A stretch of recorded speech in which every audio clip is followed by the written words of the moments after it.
कहते हैं जब किसी इंसान को किसी से प्यार होता है तो वह अपने रिश्ते नातों को भुलाकर अपने प्यार को पाने की तरह तरह तरकीबें ढूंढता रहता है। आज की घटना में कुछ ऐसा ही है। एक पत्नी जो अपने पति से तंग आकर अपने प्रेमी से अपनी इच्छा को जताती है। पति बैठकर चुपचाप देखता रहता है और प्रेमी जो करता है उसके बाद की कहानी जान आपके पैरों तले जमी खिसक जाने वाली है। सो नमस्कार, आदाब, सत श्री अकाल दोस्तों, मैं करण राज, आप देख रहे हैं अनोखी अपराध। ये घटना जो है उत्तर प्रदेश के हैदराबाद की है। वहीं का रहने वाला श्रीनिवास जिसकी उम्र 28 साल थी। श्रीनिवास के पिता सुखदेव जिसकी उम्र 52 साल थी। जो श्रीनिवास था वह हैदराबाद के इस शहर में एक फार्मेसी कंपनी में काम कर रहा होता है। 3 साल उसे जॉब लगे हुए हो चुके थे। जो उसके पिता सुखदेव थे वह अपने बेटे श्रीनिवास के पास कॉल करते और कहते, बेटे तुम शादी कर लो, जो तुम्हारी उम्र जो है वह बढ़ रही है, मेरी भी उम्र बढ़ रही है, मैं भी अब बुजुर्ग होने जा रहा हूँ, मुझसे भी कोई काम धंधा अब होता नहीं है। जो श्रीनिवास होता है वह बार बार अपनी शादी को टालता हुआ जा रहा होता है। लेकिन उसके पिता जो सुखदेव होते हैं वह कहते हैं, बेटे क्या मैं बूढ़े हो जाऊंगा तब तुम शादी करोगे? जो श्रीनिवास था जैसे ही अपने पिता को इस बात को सुनता है वह शादी करने को राजी हो जाता है और कहता है कि ठीक है, आप अगर चाहते ही हो मेरी शादी कराने को तो कोई अच्छी सी लड़की जो कि पढ़ी लिखी हो और सुंदर हो उसे ढूंढ दो, फिर मेरी शादी करवा देना। श्रीनिवास के पिता सुखदेव अपनी पत्नी को सारी बातों से अवगत कराते हैं, बताते हैं कि उनके बेटी की जो इच्छा है वैसी अगर लड़की मिल जाएगी तो वह श्रीनिवास जो है वह शादी करने को राजी हो जाएगा। जैसे ये श्रीनिवास की माँ जो थी इस बात को सुनती है वह कहती है कि अपने रिश्तेदारों के पास जाइए, वहाँ पर पता कीजिए कि शायद कोई ऐसी लड़की हो जो अच्छी खासी पढ़ी लिखी हो और साथ में वह सुंदर भी हो। जो सुखदेव होते हैं वह ऐसा ही करते हैं, वह अपने रिश्तेदार के पास जाना शुरू कर देते हैं। करीब 10 दिन गुजर जाते हैं। जो सुखदेव होते हैं एक रिश्तेदार के यहाँ से दूसरे रिश्तेदार के यहाँ से घूमते हुए जा रहे होते हैं।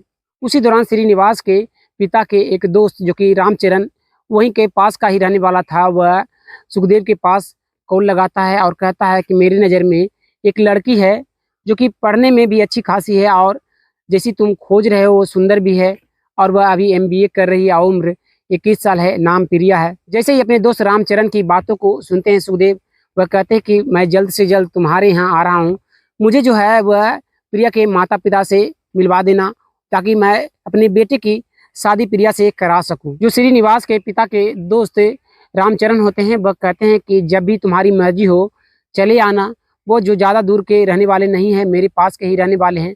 मैंने प्रिया के माता पिता से बात कर ली है।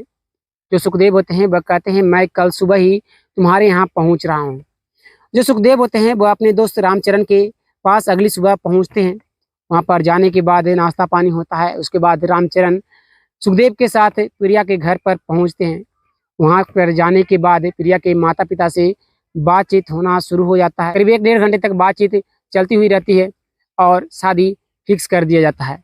शादी फिक्स हो जाने के बाद प्रिया के जो माता पिता थे वह मिठाई को लाते हैं और सुखदेव और रामचरण को मुँह मीठा करवाते हैं। जो सुखदेव होते हैं वह अपने दोस्त के साथ वापस अपने घर चले आते हैं और जो रामचरण होता है वह अपने घर को चला जाता है और सुखदेव अपने घर को चले आते हैं। घर आने के बाद वह अपनी पत्नी से सारी बातों को बताते हैं।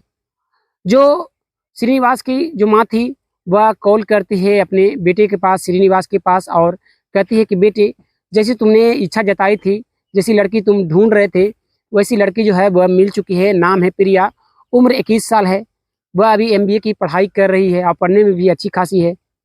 जैसे ही श्रीनिवास इस बात को सुनता है वह कहता है कि माँ मैं तो ऐसे ही कर रहा था ताकि मेरी शादी जो है वह और कुछ दिनों तक मैं टाल सकूं।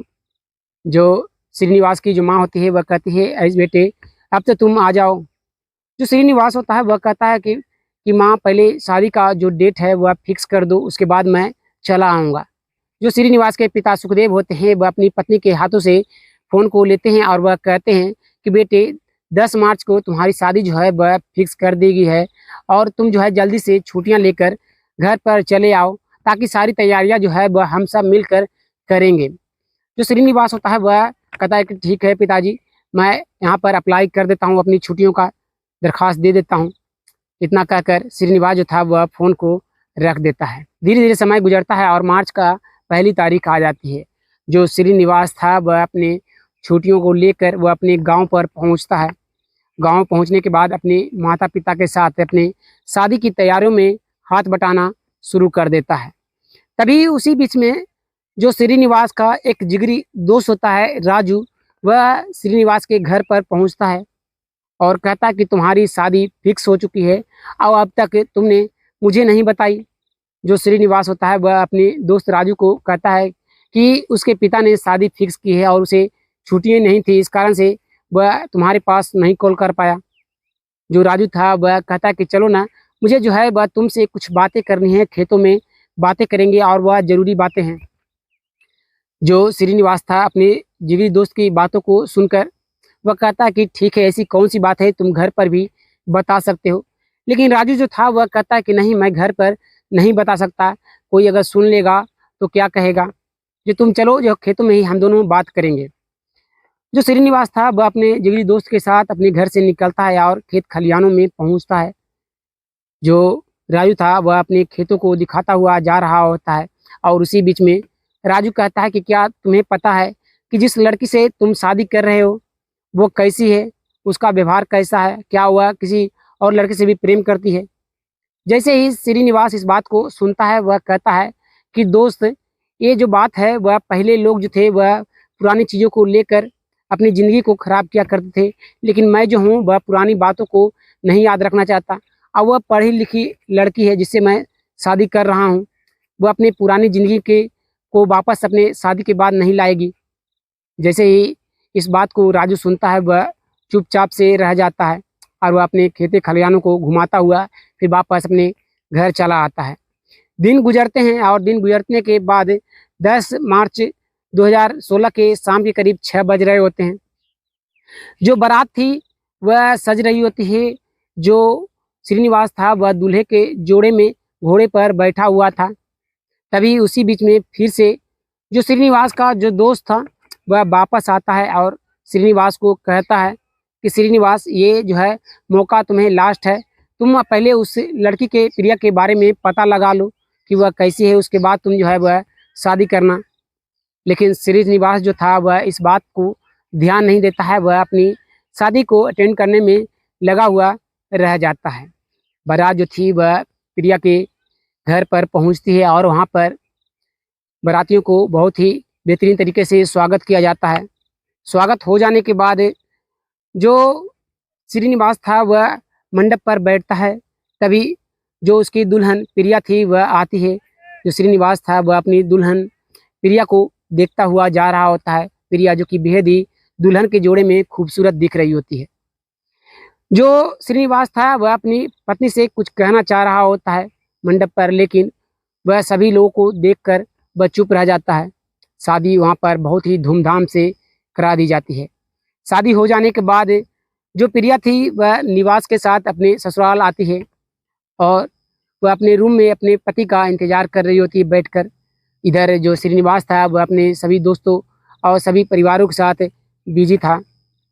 उसी बीच में फिर से जो उसका दोस्त था राजू, वह फिर से आता है और कहता है कि तुमने मेरे कहने पर के बावजूद भी अपने होने वाली पत्नी के बारे में पता नहीं लगाया और तुमने शादी कर ली है, तो उसे समझा देना कि जो गलतियां वह पहले कर चुकी है वो अब न करे। श्रीनिवास कहता है कि ठीक है, जो तुम कह रहे हो उस बात को मैं अपनी पत्नी के सामने ज़रूर कहूँगा। इतना कहकर जो श्रीनिवास था वह अपनी पत्नी के रूम में आता है और दरवाजे को लॉक करता है और अपनी पत्नी के जाकर बगल में बैठ जाता है। जो प्रिया थी वह वहीं पे दूध पड़े गिलास को उठाती है और उस गिलास को श्रीनिवास को देती है। श्रीनिवास जो था वह दूध को हल्का सा पीता है और प्रिया को हाथों में दे देता है। प्रिया जो थी उस दूध को पूरी पी जाती है। जो श्रीनिवास था वह कहता है कि हमारी ज़िंदगी का पहला दिन है, हमारी ज़िंदगी एक नई तरीके से शुरू होने वाली है। उससे पहले तुम अपनी पुरानी ज़िंदगी में जो भी किए हो उसे तुम भूल जाना और अपनी नई ज़िंदगी जो है वह नए तरीके से जीने की कोशिश करना। जो प्रिया थी इस बात को सुनती है और वह हामी भर देती है। दोनों एक दूसरे को प्यार करना शुरू कर देते हैं और वह रात जो थी वह बीत जाती है। अगली सुबह होते ही जो प्रिया थी वह अपने घर परिवार को संभालना शुरू कर देती है और करीब 10 दिन बीत जाते हैं। श्रीनिवास की जो छुट्टियां थी वह समाप्त हो चुकी थी। श्रीनिवास जो बात था वह अपनी पत्नी के पास, अपने पिता के पास जाता है और कहता है कि उसकी छुट्टियां जो है वह समाप्त हो चुकी है और वह अब वापस हैदराबाद जाना चाहता है, वहाँ पर कंपनी को ज्वाइन करना चाहता है। जो श्रीनिवास के पिता सुखदेव थे वह कहते हैं कि तुम अपनी पत्नी को अपने साथ ले जाओ, ताकि वहाँ पर रहेगी तुम्हें जो है वह अच्छा लगेगा और इसे भी अच्छा लगेगा। जो श्रीनिवास था वह अपनी पत्नी प्रिया को लेकर वो हैदराबाद पहुँच जाता है और वह जिस फ्लैट में रह रहा होता है उसी फ्लैट में वह दोनों बेहद ही खुशी से अपनी ज़िंदगी व्यतीत करने लगते हैं। दिन जो था वह बीत रहा होता है। जो श्रीनिवास था वह फार्मेसी कंपनी में अपना काम कर रहा होता है। उसकी पत्नी घर पर बैठकर दिन भर वह अपने मोबाइल में सोशल मीडिया पर लगी हुई रहती है और ऐसे ही करीब 1 साल गुजर जाते हैं। 1 साल गुजर जाने के बाद जो श्रीनिवास था वह अपनी पत्नी से कहता है कि तुम एमबीए कर चुकी हो, तुम कोई जॉब की अप्लाई क्यों नहीं करती?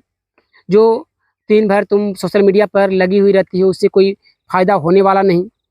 जो प्रिया थी वह कहती है कि वह उसे कोई जॉब नहीं करना, जब उसका पति काम करता ही है और अच्छे पैसे कमाता है तो जब वह क्यों काम करे। लेकिन जो प्रिया का पति वह कहता है कि मैंने शादी इसलिए की थी कि तुम एमबीए कर ली हो और तुम कोई जॉब करोगी, मेरे साथ में मेरा हाथ बटाओगी घर परिवार को चलाने में। इसी बात को लेकर प्रिया और श्रीनिवास के बीच कहा-सुनी होना शुरू हो जाती है। फिर क्या था, ये जो था वह हर दिन होता जा रहा होता है। हर दिन दोनों के बीच चिल्लम-चिल्ली चल रहा होता है। धीरे-धीरे जो प्रिया थी वह हमेशा अपने रूम के बगल के वाले रूम में जाकर वह सो जाया करती या वह सोशल मीडिया पर लगी हुई रहती। श्रीनिवास जो था वह कुछ समझ नहीं पा रहा होता है कि आखिर वह अपनी पत्नी को सही रास्ते पर कैसे लगा लाए, वह अपनी पत्नी को कैसे समझाए कि वह जो है वह दिन-रात सोशल मीडिया पर लगी हुई रहती है, तो उससे कोई फ़ायदा होने वाला नहीं। फिर तारीख आता है 9 मार्च 2022 रात के करीब 11 बज रहे थे। जो श्रीनिवास था वह अपने काम पे से लौटता है तो उसकी पत्नी जो प्रिया थी वह आते ही नाश्ते को लगाती है और बहुत ही प्यार से कहती है कि उसकी एक इच्छा है, क्या वह पूरी कर देगा? जो श्रीनिवास था वह अपनी पत्नी के मुस्कुराहट को देखते ही वह हामी भर देता है कि बताओ तुम्हारी क्या इच्छा है, मैं तुम्हारी हर इच्छा को पूरी करने की कोशिश करूँगा, लेकिन तुम जो है वह सही रास्ते पर चले आओ। जो प्रिया थी वह कहती है कि आज के बाद वह इस इच्छा को पूरा करने के बाद वह कोई भी गलती नहीं करेगी। जैसे इस बात को श्रीनिवास सुनता है वह बेहद ज़्यादा खुश होता है और वह कहता है कि तुम्हारी कौन-सी इच्छा है? जो प्रिया थी वह कहती है कि उसे जो है वह आंध्र प्रदेश के विशाखापट्टनम के समुद्र के बीच पर उसे घूमना है। जैसे इस बात को श्रीनिवास सुनता है वह हामी भर देता है। तो प्रिया थी वह कहती है मुझे कल ही वहाँ पर जाना है, कल जो है हमारा मैरिज एनिवर्सरी है। जैसे ही इस बात को श्रीनिवास सुनता है वह कहता है कि मैंने छुट्टी भी नहीं ली है और मैं जो हूँ वह घर वहाँ पर कह कर भी नहीं आया कि कल मेरी एनिवर्सरी है, मुझे याद नहीं था। लेकिन कोई बात नहीं, अगर तुम्हारी इच्छा है कि तुम वहाँ पर विशाखापट्टनम में समुद्र के बीच पर घूमने जाओ, तो मैं तुम्हें ज़रूर लेकर जाऊँगा। वह तुरंत अपने जेब से मोबाइल को निकालता है, अपनी कंपनी के मैनेजर को कॉल करता है और वह 10 मार्च की छुट्टी ले लेता है। सुबह के करीब 4 बज रहे थे। जो प्रिया थी वह अपने पति के बगल में जाकर सारी तैयारियों को कर रही होती है और अपने पति से कहती है श्रीनिवास से कि हम जो है यहाँ से जाने वाले हैं, क्यों ना आज रात जो है वह यहाँ पर कुछ एंजॉयमेंट कर लें, रिलेशन बना लें। जो श्रीनिवास था वह कहता है कि ऐसे टाइम सुबह के 4 बज रहे हैं, लेकिन प्रिया जो थी वह अपने पति के हाथों को पकड़ती है और वह अपने सारे काम को छोड़कर उसके साथ रिलेशन बनाना शुरू कर देती है। सुबह के करीब 6 बजते हैं और प्रिया और श्रीनिवास दोनों वहाँ से निकलते हैं और सीधे वह विशाखापट्टनम पहुँच जाते हैं। विशाखापट्टनम पहुँचने के बाद सुबह के करीब 10 बज रहे होते हैं। जो सभी लोग जो थे वह बीच पर आना शुरू कर देते हैं। सभी लोग के साथ जो प्रिया थी वह बातें कर रही होती है। वहाँ पर प्रिया काफ़ी ज़्यादा एंजॉय कर रही होती है। तभी श्रीनिवास के मोबाइल पर उसकी कंपनी से कॉल आ जाता है। जो श्रीनिवास था वह अपने कॉल पर बात करते हुए वहाँ से साइड होता है और कॉल पे से बात कर जब वापस आता है तो देखता है कि उसकी पत्नी जो प्रिया है वह वहाँ से गायब है। वह काफ़ी देर तक अपनी पत्नी को तलाश करता हुआ रहता है। लेकिन जब उसकी पत्नी वहाँ पर नहीं मिलती तो वहीं पर पास के ही थाने में जाकर वह बताता है सारी बातों को कि उसकी पत्नी जो है वह बीच पर घूम रही थी और अचानक से वह गायब हो गई। सभी पुलिसकर्मी जो थे वह प्रिया की तलाश करना वो तुरंत शुरू कर देते हैं। समय जो था वह बीत रहा होता है। श्रीनिवास अपनी पत्नी को ढूंढता जा रहा होता, साथ में पुलिस जो थी वह भी ढूंढ रही होती, लेकिन पुलिस को कुछ भी हाथ नहीं लग रहा होता कि आखिर प्रिया जो है वह कहाँ गई। लेकिन पुलिस को लग रहा था कि शायद प्रिया जो है वह समुद्र में गई हो और उधर उधर उसे समुद्र के जो पानी है उसे दहा कर लेकर चला गया हो। पुलिस जो थी वह नौसेना की मदद मांगती है। नौसेना आती है और नौसेना भी वहाँ पर तलाश करना शुरू कर देती है। नेवी के सभी लोग जो थे, अफसर थे, सभी तलाश कर रहे होते हैं, लेकिन उन लोगों को भी पता नहीं चल पाता कि प्रिया जो है वह कहाँ गई। तो नौसेना जो थी वह तुरंत कुछ गोताखोरों को बुलाती है कि पता लगाती है कि शायद वह समुद्र के में तल में हो सके चली गई हो। लेकिन जो गोताखोर आते हैं वह भी प्रिया के बारे में पता नहीं लगा पाते हैं। वहाँ के मछुआरे आते हैं, करीब 5 किलोमीटर तक 3 दिनों तक लगातार तलाशी जारी रहती है, लेकिन प्रिया का कोई भी अता पता नहीं मिल पा रहा होता कि प्रिया आखिर बीच पे से कहाँ गायब हो गई। पुलिस को कुछ भी समझ में नहीं आ रहा होता है। 3 दिन बीत जाते हैं। पुलिस को अब लगने लगा था कि शायद प्रिया जो है वह गहरे समुद्र में चली गई हो, इस कारण से प्रिया नहीं मिल पा रही है। और 72 घंटे कुछ मिनट होने के बाद ही प्रिया का एक वॉइस मैसेज उसके माँ के पास आता है। जो प्रिया की माँ थी वह तुरंत श्रीनिवास के पास कॉल लगाती है और उस मैसेज को फॉरवर्ड करती है। जो श्रीनिवास था वह पुलिस कर्मियों को वह वॉइस मैसेज को सुनाता है, जिसमें प्रिया जो थी वह कह रही थी कि वह जो है बेंगलुरु आ चुकी है। वह अपने प्रेमी के साथ बेहद ही खुशी से उसे तलाश करने की ज़रूरत नहीं है, वरना उसे अगर तलाश की जाएगी तो वह इस दुनिया को छोड़ देगी। जैसे ही पुलिस वाले इस बात को सुनते हैं, वह सोचते हैं कि शायद जानबूझकर कोई वॉइस आर्टिस्ट हो जो इस तरह का मैसेज भेजा हो। वह लैब में भेजते हैं जो पता लगाने के लिए कि क्या सच में वह प्रिया की ही आवाज़ है। और पुलिस श्रीनिवास से पूछती है कि क्या तुम बेंगलुरु को रहने वाले किसी व्यक्ति को जानते हो जिसे तुम्हारी पत्नी जो है वह बात करती हो या फिर उसे कभी मिली हो। जो श्रीनिवास था वह कहता है कि उसका कोई भी दोस्त नहीं है जो कि बेंगलुरु में रहता है। यहाँ से 100 किलोमीटर की दूरी पर बेंगलुरु है। जो पुलिस थी वह सोचती है कि हो सकता है कि वह सोशल मीडिया के जरिए वह उस व्यक्ति से मिली हो, तो अब अपने प्रेमी के साथ इसलिए वह चली गई। पुलिस तुरंत प्रिया के सोशल मीडिया को खंगालना शुरू कर देती है। तो पता चलता है कि एक व्यक्ति से वह करीब सालों से जो थी वह चैटिंग करती हुई आ रही थी और वह प्यार को जता रही होती है। वह अपने दुख को बता रही होती है कि वह अपने पति के साथ खुश नहीं रह रही है। वह उसका पति जो है वह खुशी नहीं दे पा रहा। वह बेड पर तो जाता है लेकिन वह ऐसे ही रह जाता है। ये सब बातों को जब पुलिस जो थी वह श्रीनिवास को बताती है, वह श्रीनिवास जो था वह वहीं पर बैठकर रोना शुरू कर देता है कि वह पहले जो अपनी पत्नी प्रिया के सोशल मीडिया को आखिर उसके मोबाइल को क्यों नहीं चेक किया। क्या उसे कौन सी इससे गलती हो गई जिसके कारण उसकी पत्नी प्रिया जो है वह दूसरे प्रेमी के साथ सोशल मीडिया के जरिए मिलकर वह बेंगलुरु चली गई। पुलिस जो थी वह प्रिया की तलाश करना जारी रखती है। पुलिस जब तक उस केस को क्लोज नहीं करती कि कंफर्म नहीं हो जाए कि सच में जो वह वॉइस मैसेज था वह प्रिया के ही था।